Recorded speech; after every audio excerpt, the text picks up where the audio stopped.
بسم الله الرحمن الرحيم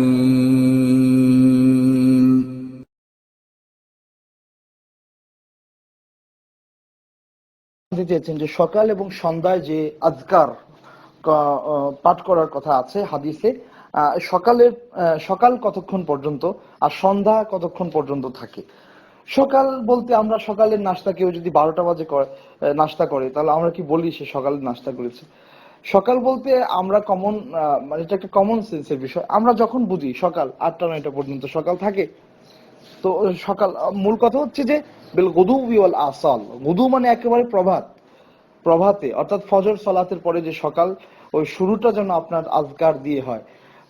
শেখুল ইসলাম ইমাম ইবনে তাইমিয়া সম্ভবত তিনি বলতেন যে এগুলো আমার নাস্তার মতো। সকালে যে নাস্তা না করলে মানুষের যেমন মানে মানে দিনটাই কেমন লাগে, উনি বলতেন এগুলো আমার নাস্তার মতো। যাই হোক, সকালে ফজরের পরে আপনি এইগুলো করতে পারেন। ফজরের পর থেকে সূর্য ওঠা পর্যন্ত আল্লাহ রসুল সাল্লাল্লাহু আলাইহি সাল্লামের অনেকগুলো কথা আছে আজকারের ব্যাপারে। যে ব্যক্তি ফজরের সালাত আদায় করলো, মান সাল্লা সালাতাল গাদা বিল জামাআ, যে ব্যক্তি ফজরের সালাত মসজিদে আদায় করলো জামাতের সাথে, এরপরে তিনি বসে থাকলেন হাত্তা ইয়ানি হাত্তা শুরুক, মানে সূর্য ওঠার আগ পর্যন্ত, আল্লাহ রসুল বলেছেন তার জন্য এক হজ এবং উমরা করার পূর্ণ সওয়াব আল্লাহ লিখে দিবেন।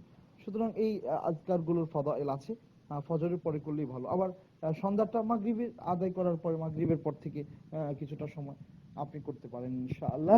যদি কখনো মিসিং হয়, আপনি ইচ্ছে করলে, অর্থাৎ মনে করেন যে রাত্রে মাগরিবের পর করতে পারেন নাই, আপনি ঈশার আগে বা ঈশার পরে চাইলে হয়তো ইনশাআল্লাহ পড়তে পারেন।